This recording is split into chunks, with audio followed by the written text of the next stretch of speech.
6 വരെയുള്ള വാക്യങ്ങൾ ഈ സമയം ശ്രദ്ധിക്കാം.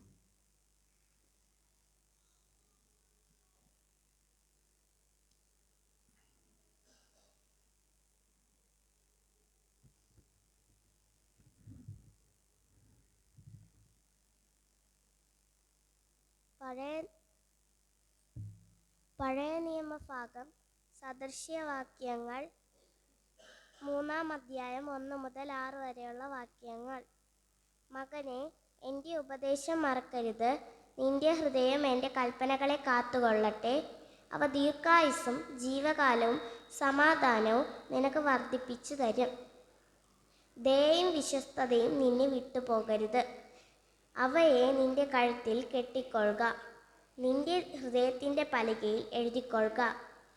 അങ്ങനെ നീ ദൈവത്തിനും മനുഷ്യർക്കും ബോധ്യമായ ലാവണ്യവും സൽബുദ്ധിയും പ്രാപിക്കും. പൂർണ്ണ ഹൃദയത്തോടെ യഹോവയിൽ ആശ്രയിക്ക, സ്വന്തം വിവേകത്തിൽ ഊന്നരുത്. നിന്റെ എല്ലാ വഴികളിലും അവനെ നനച്ചുകൊള്ളുക.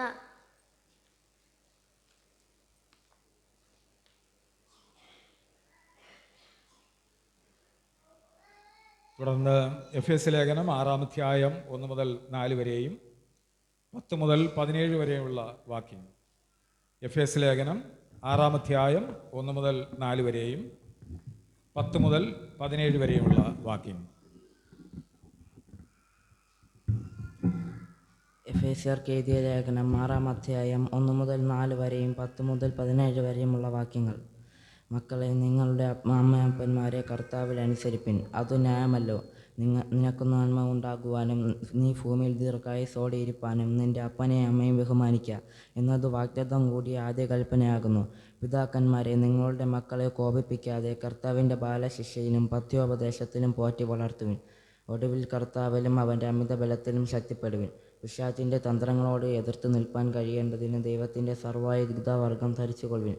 നമുക്ക് പോരാട്ടമുള്ളത് ജഡരക്തങ്ങളോടല്ല, വാഴ്ചകളോടും അധികാരങ്ങളോടും ഈ അന്ധകാരത്തിൻ്റെ ലോകാധിപതികളോടും സ്വർലോകങ്ങളിലെ ദുഷ്ടാത്മസേനയോടും അത്രേ. അതുകൊണ്ട് നിങ്ങൾ ദുർദിവസത്തിൽ എതിർപ്പാനും സകലവും സമാപിച്ചിട്ട് ഉറച്ചു നിൽപ്പാനും കഴിയേണ്ടതിന് ദൈവത്തിൻ്റെ സർവായുധവർഗം എടുത്തുകൊള്ളുവിൻ. നിങ്ങളുടെ അരയ്ക്ക് സത്യം കെട്ടിയും നീതി എന്ന കവചം ധരിച്ചും സമാധാന സുവിശേഷത്തിനായുള്ള ഒരുക്കം കാലിന് ചെരുപ്പാക്കിയും എല്ലാറ്റിനും മീതെ ദുഷ്ടൻ്റെ തീയമ്പുകളെയൊക്കെയും കെടുത്തുവാൻ തക്കതായ വിശ്വാസം എന്ന പരിചയം എടുത്തുകൊള്ളുവിൻ. രക്ഷ എന്ന ശിരസ്ത്രവും ദൈവവചനം എന്ന ആത്മാവിൻ്റെ വാളും കൈക്കൊള്ളുവിൻ. ആമേൻ. ഇവിടെ ലേഖനഭാഗം വായിച്ചു തീർന്നു. നമുക്ക് എഴുന്നേറ്റ് ഹല്ലേലൂയ പാടാം.